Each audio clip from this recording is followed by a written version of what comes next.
My fiancé didn't notice I was crying at our engagement party until a stranger asked if I was okay. Then he finally looked at me. My fiancé Trevor spent 3 months planning our engagement party down to every last detail, from the color-coordinated napkins to the custom cocktails named after us. What he didn't plan for was actually spending time with me during the event, which became painfully clear about 20 minutes after guests started arriving at the upscale restaurant he'd rented out for the evening. I stood near the entrance greeting people I barely knew while Trevor worked the room like he was running for office, shaking hands and telling the proposal story to anyone who would listen. His version was polished and romantic, complete with perfectly timed pauses for laughter, but it left out the part where I'd had to prompt him twice to actually say the words because he kept talking about the ring's clarity rating instead. Every time I tried to catch his eye across the room, he was deep in conversation with someone from his law firm or his college buddies, gesturing enthusiastically with his champagne glass and never once glancing in my direction. His mother, Constance, swooped in after about 30 minutes, air-kissing both my cheeks while holding her phone at arm's length to capture the moment for her social media followers. "Darling, you look lovely, though I do wish you'd gone with the Vera Wang dress I sent you the link for," she said, adjusting the neckline of my dress without asking permission.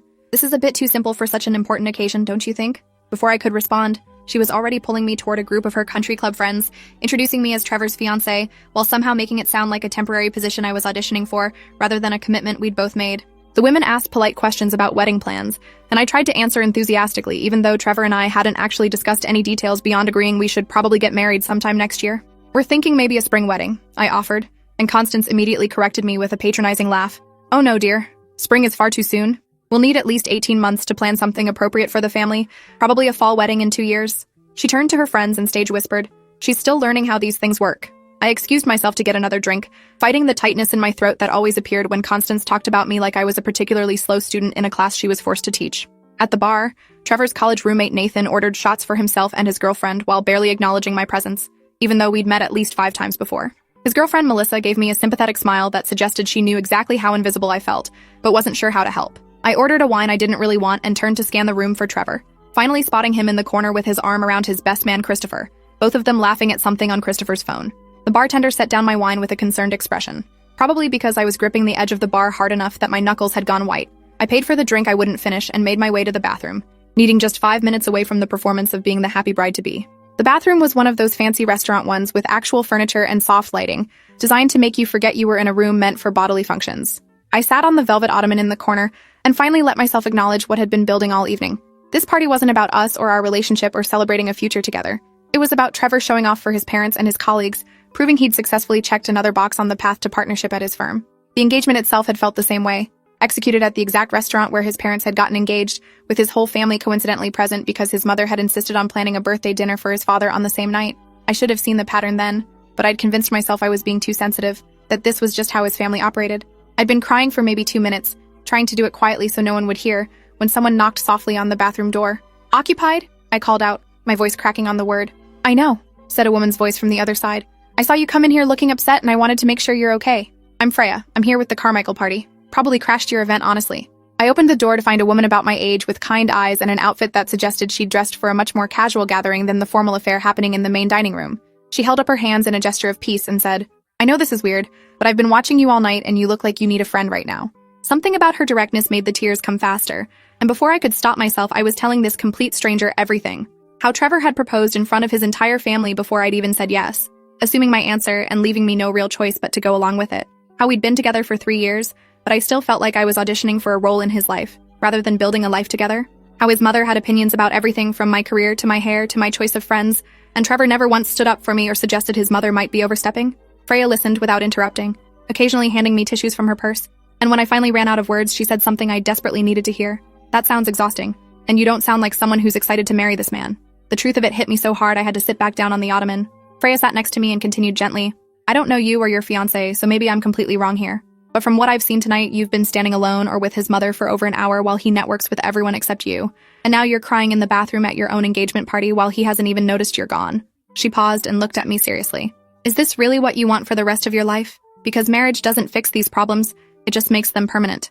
I wanted to defend Trevor, to explain all the good qualities that had made me fall for him in the first place, but sitting there trying to think of examples, I realized most of my positive memories were from our first 6 months together, before his family had really gotten involved in our relationship. "He used to be different," I said weakly, and Freya nodded like she'd heard this before. "They usually are in the beginning. But the question isn't who he was, it's who he is now, and who he's going to be in 5 years, 10 years, 20 years. Does that person seem like someone who will see you and hear you and make you feel valued?" Before I could answer, Someone pounded on the bathroom door, and Trevor's voice came through, sharp with irritation. "Babe, people are asking where you are. We need to do the toast thing."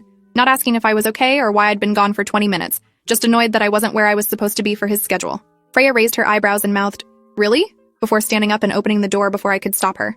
Trevor stood there looking annoyed until he saw my face, clearly tear-stained despite my attempts to clean up, and his expression shifted to confusion. "Why are you crying? Did something happen?" Freya looked at him with barely concealed disdain and said, "Your fiancé has been in here upset for 20 minutes and you just now came looking for her because you need her for a toast. Does that seem okay to you?" Trevor's face went red, and he looked between Freya and me like he was trying to understand how this stranger knew anything about our relationship. "Who the hell are you?" he demanded, his voice taking on that aggressive edge it got when he felt challenged. Freya smiled without warmth and said, "I'm nobody, just someone who noticed your fiancé was crying while you were too busy networking to care." Trevor grabbed my arm and pulled me out of the bathroom, muttering apologies to Freya that sounded more angry than sorry. "What were you thinking? Telling some random woman about our private business?" he hissed as he dragged me back toward the main party. "Do you know how that looks? My mother is going to have questions if people saw you crying." Not asking why I'd been crying or what was wrong, just worried about how it appeared to others. We reached the main room where his father was tapping a knife against a champagne glass to get everyone's attention, ready to deliver the toast Trevor had probably written for him. I stood next to Trevor with his arm around my waist in a possessive grip that was just shy of painful, and I forced a smile while his father talked about family legacy and the importance of finding the right partner to build a life with. The irony of those words wasn't lost on me as I stood there with a man who'd only noticed I was missing because it interrupted his schedule. Trevor's father finished his toast and everyone clapped while Trevor kissed my temple in a display of affection that felt completely performative. "There's my girl," he said loudly enough for nearby people to hear. "I was wondering where you'd disappeared to." His mother appeared at my other side and leaned in close enough that only Trevor and I could hear her. "I heard from Melissa that you were seen going into the bathroom with some woman from another party. I hope you weren't making a scene, dear. These are Trevor's colleagues and they talk." The casual cruelty of it took my breath away. The automatic assumption that if something went wrong, it must be my fault. The rest of the evening passed in a blur of forced smiles and polite conversations with people who seemed much more interested in Trevor's career trajectory than in anything about me or our relationship. Every time someone asked about wedding plans, Trevor would launch into vague generalities about wanting something elegant and appropriate, while his mother nodded approvingly, and I would stand there silent because apparently my opinions on my own wedding were less important than maintaining his family's image. Around 10 o'clock, guests started leaving, and Trevor finally relaxed enough to actually look at me properly for the first time all evening. "That went really well," he said with satisfaction. Christopher said the partner from his firm was really impressed with the event, might help with my promotion chances. I stared at him and realized I'd been looking at our relationship wrong this entire time. I'd thought we were building something together, but to Trevor I was just another element of the life he was constructing to impress his parents and his colleagues. The engagement party hadn't been about celebrating our love or our future. It had been a networking event where I was a prop. "Trevor, did you notice I was crying tonight?" I asked quietly. He looked confused by the question. "What? No. When were you crying? Was it when you were in the bathroom? I thought you were just fixing your makeup." The casual way he dismissed my pain, like it was some minor cosmetic issue rather than a symptom of deeper problems, finally crystallized something I'd been avoiding for months.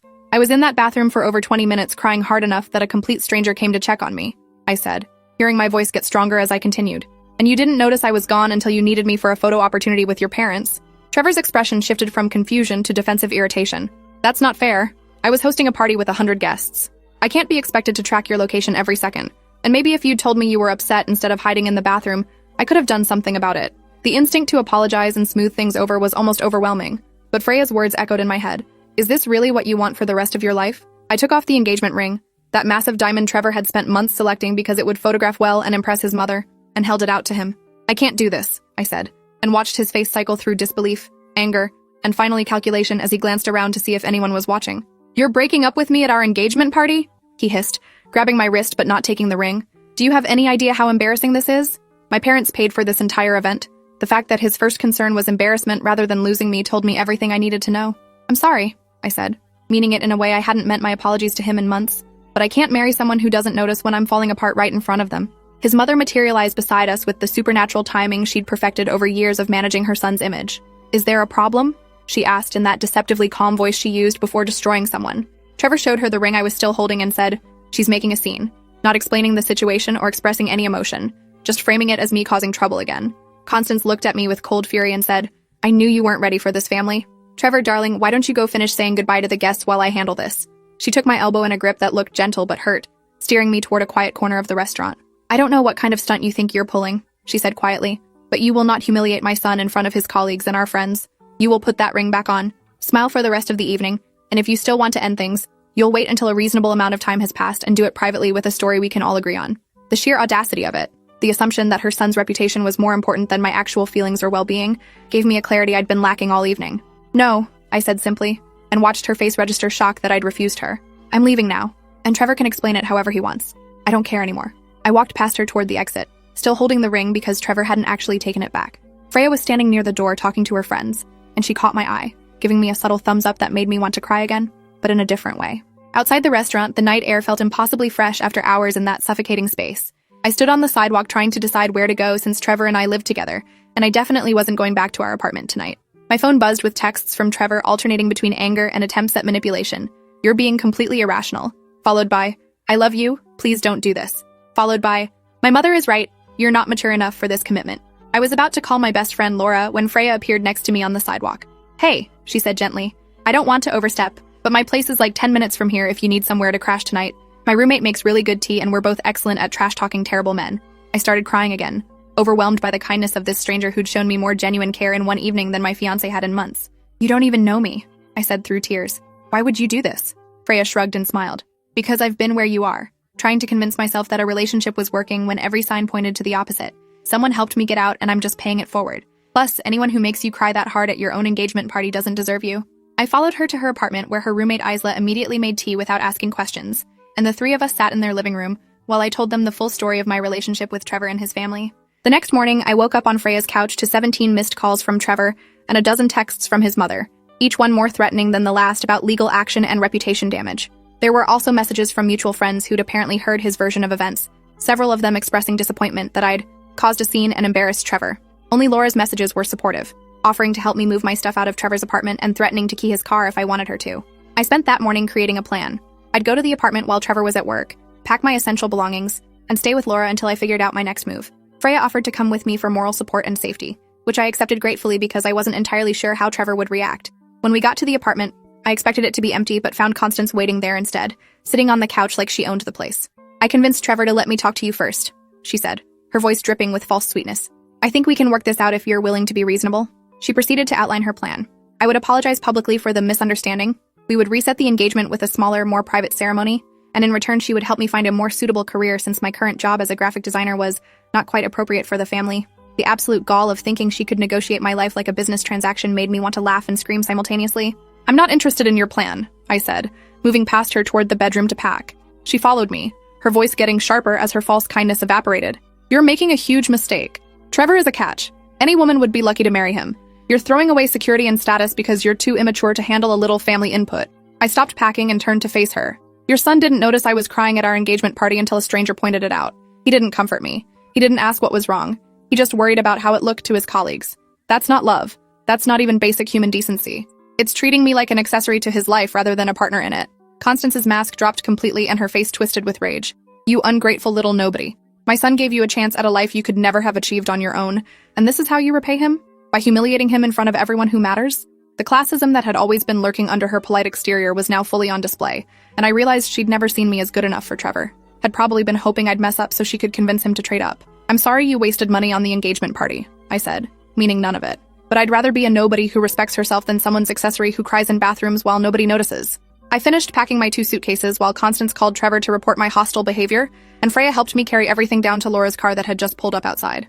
The aftermath was messy in ways I hadn't anticipated. Trevor's friends and family launched a campaign on social media about my instability and Trevor's heartbreak, painting me as someone who'd led him on and then cruelly dumped him without warning. Several mutual friends chose his side, which hurt more than I'd expected, but Laura remained fiercely loyal and helped me block everyone who was spreading his narrative. The hardest part was untangling our shared life. The apartment lease we'd signed together, the joint bank account his mother had insisted we open, the social circles that were mostly his friends and colleagues. I lost my favorite coffee shop because his coworkers went there every morning, lost my gym because his mother had gotten me a membership at her club, lost entire parts of my routine that had become intertwined with his life. My own family was supportive but confused, especially my mother who'd been excited about the wedding and couldn't understand why I'd throw away such a good match. Explaining that being ignored and dismissed wasn't actually a good match proved harder than I'd expected, especially when Trevor's public version of events made him look like the victim. 2 weeks after the broken engagement, I got a package delivered to Laura's apartment where I was still crashing. Inside was the engagement ring with a note from Trevor's lawyer about the return policy and how I was legally obligated to give it back since the engagement had ended. No personal message, no acknowledgement of our 3 years together, just a legal demand for property return. I mailed it back the same day with no note of my own because there was nothing left to say. A month later, I was building a new life that felt scary and uncertain, but unmistakably mine. I'd gotten a freelance design contract that paid better than my old job, found an apartment I could afford on my own, and started therapy to unpack why I'd stayed so long in a relationship that made me feel invisible. Freya and Isla had become genuine friends, the kind who checked in regularly and celebrated small victories like my first night in my new apartment or landing a difficult client. Laura threw me a divorce party, even though we'd never actually married, complete with a cake that said, "Dodge that bullet" in frosting. The turning point came when I ran into Christopher, Trevor's best man, at a bookstore downtown. He looked uncomfortable when he saw me but approached anyway, asking how I was doing with what seemed like genuine concern. "Trevor's been really struggling," he said, and I prepared myself for another guilt trip. His mom keeps setting him up on dates, but he's not interested. I think he's finally realizing what he lost. I waited for the familiar urge to comfort him, to take responsibility for his pain, but felt nothing except relief that I wasn't there to fix it. "I hope he figures it out," I said honestly, "but that's not my problem anymore." Christopher nodded slowly and said something that surprised me. "For what it's worth, I thought you were too good for him. His priorities have always been messed up, and his mom doesn't help. I probably should have said something before, but it's hard to criticize your best friend's relationship, you know?" 6 months after the broken engagement, I saw Trevor's new relationship announcement on social media before I remembered to block him. He was dating someone who looked eerily similar to me but younger, and the photos showed her with his family at various events, always smiling but with that same tight quality around her eyes that I recognized from my own pictures with them. Constance had commented on every post about how perfect the new girlfriend was, how well she fit with the family, how excited they all were about this relationship. I felt a pang of sympathy for this woman who had no idea what she was walking into, how many years she might waste trying to earn approval that would never fully come. I briefly considered warning her but decided against it. She'd have to learn those lessons on her own like I had. The real gift Freya had given me that night wasn't just checking on me in the bathroom or offering her couch, it was asking the question I'd been avoiding. Is this really what you want for the rest of your life? That question had lodged in my brain and forced me to be honest about the answer, even when the truth was uncomfortable and scary. I'd spent 3 years convincing myself that Trevor's inattention was just his personality, that his mother's criticism was just her trying to help, that feeling invisible was the price of being with someone ambitious and successful. Freya had seen through all those rationalizations in 20 minutes because she was looking at the situation without the sunk cost fallacy that had kept me trapped. A year after the engagement party, I was thriving in ways I couldn't have imagined. My freelance business had grown enough that I'd hired an assistant. I'd started dating someone who noticed when I was upset before I had to tell them, and I'd reconnected with old friends I'd drifted from during my relationship with Trevor. The apartment I'd been terrified to afford on my own had become my sanctuary, decorated exactly how I wanted without anyone's input about what was appropriate for the family. I ran into Freya at a coffee shop and she barely recognized me at first because I looked so different, happier and more confident than the crying woman she'd comforted in that bathroom. We caught up over lattes and she told me she'd just gotten engaged herself to someone who sounded completely different from Trevor, someone who prioritized her feelings and noticed when she needed support. "I almost didn't go to that restaurant that night," she admitted. "My friends wanted to go somewhere else, but I insisted because I'd heard the food was good." Funny how things work out. I thanked her again for what she'd done and she waved it off like it was nothing, but we both knew it was everything. One stranger's willingness to ask if I was okay had changed the trajectory of my entire life. The engagement party had been exactly what I needed, just not in the way anyone expected. It had been the catalyst that finally made me see my relationship clearly, stripped of all the justifications and excuses I'd built up over 3 years. Looking back now, the clearest sign should have been that moment in the bathroom when Freya opened the door, and Trevor's first question wasn't about my well-being, but about where I'd been for his toast. That single interaction had contained everything wrong with our relationship in miniature. His priorities, his obliviousness, his irritation at me disrupting his plans. I'd ignored so many signs before that, convinced myself that love meant accepting someone's flaws and working through differences. But there's a difference between accepting normal human imperfection and accepting being treated like you don't matter. Trevor hadn't been a terrible person in obvious ways. He'd never hit me or cheated on me or done anything that would make people understand why I left. The damage had been quieter and more insidious. A slow erosion of my sense of self through constant dismissal and deprioritization. His mother's involvement had accelerated the process, but the foundation had been there from the beginning. Trevor saw me as a supporting character in his life story, rather than the co-author of our shared story. The most valuable thing I'd learned was to trust that feeling of wrongness when something wasn't right, even when everyone around me insisted it was fine. All those times I'd felt invisible or dismissed or like I was overreacting, my instincts had been correct. I'd just been trained to doubt them, to prioritize other people's comfort over my own reality. Breaking that pattern had been terrifying but necessary, and I was still learning to trust myself fully again.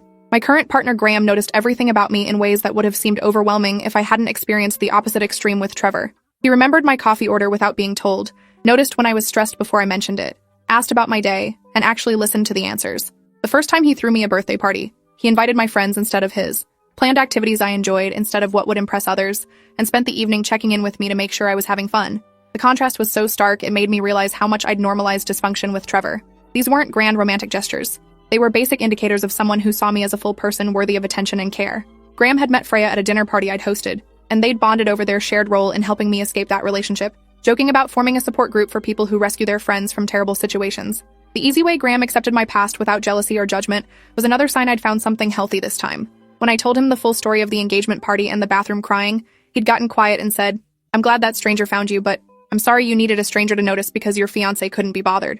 That simple validation of my experience meant more than he probably knew. 2 years after the broken engagement, I received a wedding invitation from Trevor to someone I'd never heard of, not the woman from his social media posts. The invitation was formal and impersonal, clearly sent out of obligation because our social circles still overlapped slightly. I RSVP'd no and threw it away without a second thought, feeling nothing but relief that I wasn't the one marrying into that family. Laura told me later through the grapevine that Trevor's mother had apparently objected to his choice, and the wedding planning was already full of drama and control battles. I felt that same pang of sympathy for his new fiancé that I'd felt for the previous one, but mostly I felt grateful that it wasn't my problem anymore. The strangest part of healing was realizing how many red flags I'd explained away or ignored completely. Trevor's proposal in front of his family before I'd answered, his mother's constant criticism disguised as helpful advice, his prioritization of his career and image over our relationship, his inability to notice or care about my emotional state. Each one had seemed manageable in isolation, but together they'd created a relationship that was slowly suffocating me. I'd been so focused on being a good partner and making the relationship work that I'd forgotten to ask whether the relationship was actually good for me. That question should have been obvious, but somehow it had never occurred to me until Freya asked it in that bathroom. The engagement party had been my rock bottom in some ways, the moment where I couldn't ignore the dysfunction anymore, because it was too visible and too painful. Being invisible to Trevor while surrounded by 100 people celebrating our future together had forced me to confront the reality I'd been avoiding. This was what marriage to him would look like. More parties where I stood alone while he networked, more family events where his mother criticized and controlled, more nights crying in bathrooms while he remained oblivious to my pain. The future had suddenly become clear and unbearable, and Freya's intervention had given me permission to acknowledge that and act on it. I sometimes wondered what would have happened if she hadn't come to check on me, if I'd just wiped my tears and gone back out to finish the party. Would I have eventually found the courage to leave, or would I have convinced myself to go through with the wedding? The question was unanswerable but haunting, a reminder of how close I'd come to permanently cementing a mistake. These days when I'm at parties or events with Graham, I sometimes see other women standing alone looking lost or upset while their partners socialize without them. I try to check in when I can, offer a kind word or ask if they're okay, paying forward what Freya did for me. Most of them insist they're fine and I don't push, but occasionally someone accepts the lifeline and we end up having conversations that hopefully plant seeds of doubt about situations they've been accepting as normal. 3 years after that engagement party, I'm happier than I've ever been, and building a life that feels authentically mine rather than performed for someone else's approval. The business is thriving, my relationships are healthy, and I've learned to trust my instincts when something feels wrong. I still think about that night sometimes, about crying in that bathroom while my fiancé remained oblivious outside. But instead of feeling sad about the time I wasted with Trevor, I feel grateful for the clear signal the universe sent me about what I didn't want. That stranger's simple question, "Are you okay?" had changed everything because it forced me to answer honestly, first to her and then to myself. And the answer had been no, I wasn't okay, and I hadn't been okay for a long time. Acknowledging that truth had been terrifying but necessary, the first step toward building something better. If I could go back and tell my past self anything, it would be to trust that feeling of wrongness sooner, to not wait for a dramatic bathroom breakdown to acknowledge that being ignored and dismissed wasn't normal or acceptable. But maybe I needed that moment of clarity, that undeniable proof that something was fundamentally broken. Maybe some lessons can only be learned through painful experience rather than wise advice. Either way, I'm grateful for where that painful experience led me, even though I wouldn't wish the journey on anyone else. The engagement party was supposed to celebrate the beginning of forever with Trevor, but instead it marked the beginning of forever for myself. If you're still here, you're a true fan. Show some support with a like and subscribe to catch the next one.